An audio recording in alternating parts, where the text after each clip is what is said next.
مجھے سوال آپ سے یہ کرنا ہے کہ آپ جیسے جانتے ہیں سب کہ ہمارے جو معاشرے میں جو فتنہ ہے، ہمارے جو بچے ہیں، شاید جس وقت ہم نے ان کو اسکولوں میں ڈالا یا جو سوشل میڈیا کا پریشر ہے ایوری تھنگ، تو آپ آج کل کی یوتھ کے لیے کیا ایڈوائس دے سکتے ہیں ہم پیرنٹس کو؟ دیکھیں ہماری جنت کیا جنت ہوگی جہاں ہمارے بچے نہ ہوں. بہت مشکل ہے کیونکہ آپ دیکھ رہے ہیں ہر طرف سے media is playing such an important and such a difficult role کہ ہم پیرنٹس کے لیے اس چیز کو سنبھالنا بہت مشکل ہو گیا اینڈ آل آف دیٹ. اور میں ایک واٹس ایپ پہ میسج مجھے ملا کہ what will happen to my children when I die, but سوچنے والی بات یہ ہے کہ what will happen to my children when they die. So اگر آپ کوئی ایڈوائس دے سکتی ہیں اس سلسلے میں تو بہت موزوں رہے گی. انہوں نے دکھتی رگ پہ ہاتھ رکھ دیا ہے اور بہت ہی اہم سوال ہے یہ. حقیقت یہ ہے کہ یہ ہر گھر کا مسئلہ ہے، ریلیجس فیملی ہے یا ریلیجس نہیں ہے، یہ مسئلہ ہر جگہ ہے، پڑھے لکھے ہیں یا ان پڑھ ہیں. آئندہ جنریشنز بہت بڑے فتنے میں ہیں، فتنہ ہر ہاتھ میں ہے اور وہ بڑھتا ہی چلا جا رہا ہے اور پوری دنیا ان کے سامنے ایکسپوز ہو چکی ہے.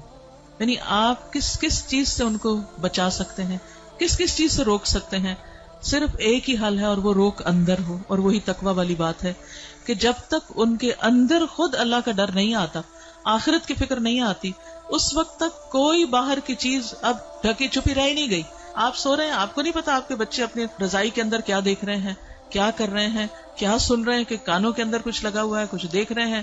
اور پہلے تو کہیں کسی خالی جگہ پہ جا کے چھپنے کی ضرورت تھی، تو اب تو گھر کے اندر بھی ہر جگہ چھپنے کی جگہ ہے، کیونکہ جس اسکرین پر وہ سب کچھ دیکھ رہے ہیں وہ ان کے ہاتھوں کے اندر آ چکی. اس کے لیے جو پرسنل میرا ایکسپیرینس ہے وہ دو چیزیں. ایک تو یہ کہ ہم اسکولوں سے تو جو اسکول ہیں انہی میں ہی جائیں گے، اور جو باہر معاشرہ ہے اور جو کچھ ہو رہا ہے وہ سب وہ کریں گے، اس سے کاٹ تو نہیں سکتے.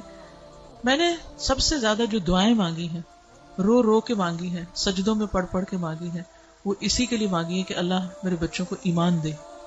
یہ صرف پچھلے 5 سال میں جتنی چینجز آئی ہیں وہ اس سے پہلے شاید کئی 100 سال میں نہیں آئی تھی.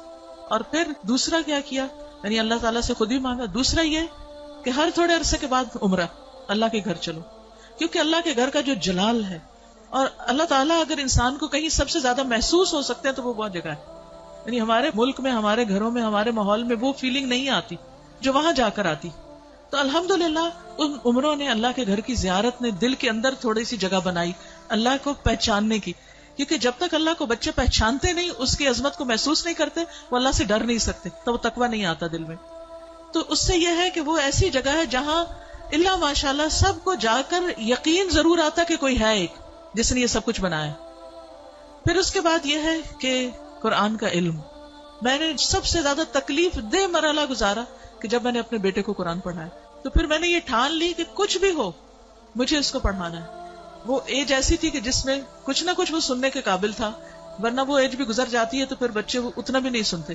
اور میں نے اپنی ساری مصروفیات کو سیکنڈری کر کے، حالانکہ میں انتہا درجے کی مصروف، گھر کی بھی ذمہ داریاں، باہر کی بھی، لیکن میں نے اس کو اپنی پرائرٹی نمبر 1 سمجھا کہ یہی بات جنہوں نے کی ہے کہ جب وہ مر جائیں گے تو پھر ان کا کیا بنے گا.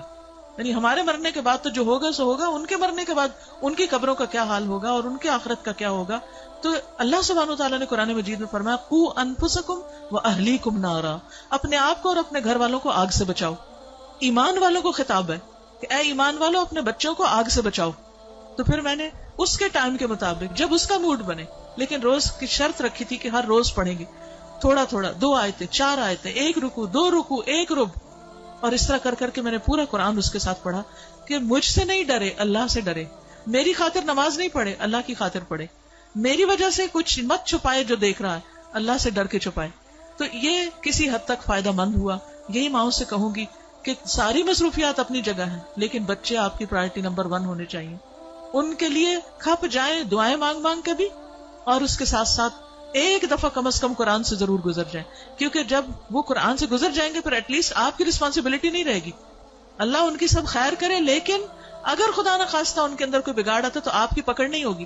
لیکن اگر آپ نے کوشش نہیں کی، محنت نہیں کی، تو آپ کی بھی ساتھ پکڑ ہے. صرف آپ کی نمازیں پھر کام نہیں آئیں گی. تو اس لیے ہم میں سے ہر ماں کو سنجیدہ ہونے کی ضرورت ہے. چاہے رونا پڑے، منتیں کرنی پڑے، بھوک کاٹنی پڑے، کچھ کرنا پڑے، لیکن پکڑ کے بیٹھے، خود بیٹھے. یہ مولویوں پہ نہ چھوڑیں کہ کوئی اور آ کے لیکچر دے گا تو وہ سن لیں گے، اس کو بتا دیں گے، ابا کو بتا دیا، چچا کو بتا دیا، اس کو ماموں کو بتا دیا. ٹھیک ہے وہ بھی کچھ ہیلپ کرتے ہیں، لیکن سب سے زیادہ آپ کو خود کرنا ہوگا، اور اس کے لیے آپ کو خود پڑھنا ہوگا، اس کے لیے آپ کو خود سیکھنا ہوگا. خود سیکھنا شروع کریں اور اپنے بچے کے ساتھ بیٹھ کر خود. پھر یہ کہ بعض اوقات بچے ہم سے سننا نہیں چاہتے، آپ ان سے کہ آپ ہمیں پڑھ کے سنائیں. بس اس بات کا اگر یقین ہے ان کو کہ یہ قرآن اللہ کی کتاب ہے، تو پھر ان کے اندر یہ ڈالنے کی ضرورت ہے کہ اللہ تعالیٰ نے کیا فرمایا ہے، وہ آپ کو بھی پتا ہونا چاہیے اور وہ ان کو بھی پتا ہونا چاہیے. اللہ تعالیٰ ہماری مدد فرمائے.